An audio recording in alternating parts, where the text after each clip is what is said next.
Sylhet city কর্পোরেশনের সামনে totally রাস্তা বন্ধ, কাউরে ঢুকতে দিতেছে না, সবাই বলতেছে ওই পাশ দিয়ে ওঠেন, ওই পাশ দিয়ে। এই যে খাবারগুলো দেখেন, এখানে এক পিকআপ খাবার আমরা নিয়ে যাইতেছি। কি বলবো, কোন দেশে আমরা বসে বসে করে বারবার কত রিকোয়েস্ট করলাম, ভাই আমাদেরকে পাইতে দেন, আমাদেরকে পাইতে দেন, কিন্তু কার কথা কি শুনে, কার কথা কি শুনে সবাই পাঠাই দিতেছে। যাই হোক, আমরা আসছিলাম লক্ষ্মীপুর থেকে, আমি নোয়াখালী লক্ষ্মীপুরে ওই জায়গা থেকে আসছিলাম। আজকে 3 দিন আমাদের ঘুম নেই, 3 দিন আমাদের ঘুম নেই, কথা বলতে পারতেছি। আমাদের দেশে ভাই, আমাদের দেশে যদি প্রাইম মিনিস্টার আসে তাহলে সহযোগিতা করা বন্ধ হয়ে যায়। মানে মনে করি তখন আসলে কান্না চলে আসে। অনেকে অনেক কমেন্ট করতেছেন, আসলে ওই কমেন্টে রিপ্লাই দিতে পারতেছি না। প্রাইম মিনিস্টার আসলাম, সরকারের পক্ষ থেকে কোনো খাবার নাই, আমরা প্ল্যান নিয়ে আসছি, আমাদেরকে আটকাই দেওয়া হচ্ছে। আপনারা এই লাইভটা শেয়ার করবেন কিনা জানি না, তবে এগুলো প্রচার হওয়া দরকার।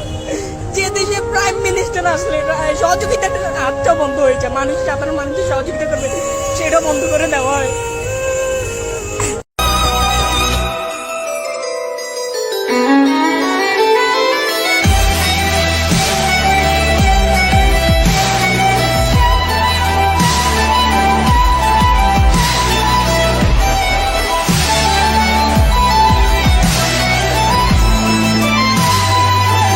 তো 15,000 ফ্যামিলি টার্গেট আমি রাখলাম। আর এবারের যত আমার ইনকাম, ফেসবুক বলেন, ইউটিউব বলেন, শো অফ বলেন, আমার পার্সোনাল বিজনেসে যত কিছু ইনকাম থাকে আমি সবকিছু আল্লাহর নামে সবকিছু আমি সিলেটের বাসীর যারা এই বাড়ি হারাইছে, যারা এই প্রবলেমে আছে, আমি সবকিছু ডোনেট করে দিলাম ইনশাল্লাহ।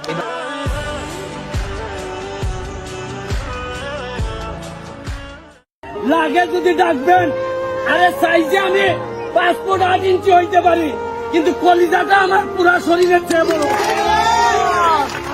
আমি আপনাদেরকে বলি, শুনেন, আমি আসছিলাম শুকনা খাবার নিয়ে, কিন্তু আসার পর আমার মনে হয়েছে, আমার একজন বলছে যে ভাই যদি ভাত না খাওয়ান আর চলতেছে না ভাই, ভাতের ব্যবস্থা করে দিয়া যান।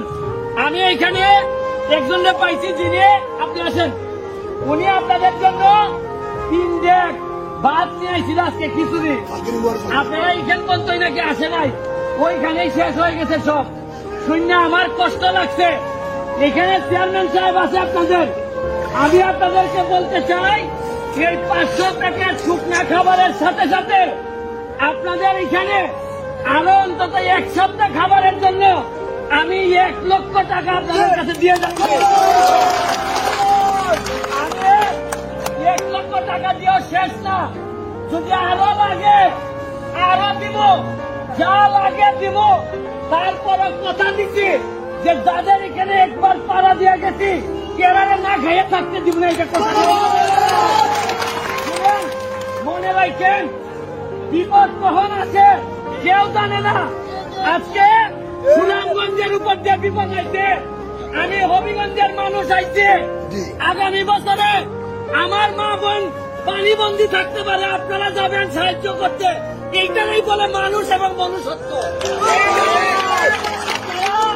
টেনশন করবেন না, আপনারা বেশি দিন আল্লাহ পরীক্ষা নেয় না, বেশি দিন না, এই পানি নেমে যাবে, আমরা আবার ফেরত যাব। তবে মনে রাখেন, এইরকম দুঃসময়ে আপনাদের এলাকার যেসব মানুষ আপনাদেরকে সহযোগিতার জন্য আসে নাই, তাদের কথা আপনাদের হৃদয় কোনোদিন ভুলবেন না। এইটাই সময়। শুনেন, শুধু বিয়ে শাদী করার জন্য, বিয়ে শাদীর অনুষ্ঠানে না, মানুষ যখন বিপদে পড়ে, একজন নেতা হিসাবে, একজন এলাকার মানুষ হিসাবে আশা বলে আমি মনে করি। আপনাদেরকে একটা দুঃখের কথা বলি, ঢাকাতে আমি একজন সুনামগঞ্জের লোকের সাথে আমার কথা হয়েছে। আমি তারে বলছি গত সপ্তাহে যে সুনামগঞ্জের অবস্থা খুব খারাপ, চলো সুনামগঞ্জে যাই।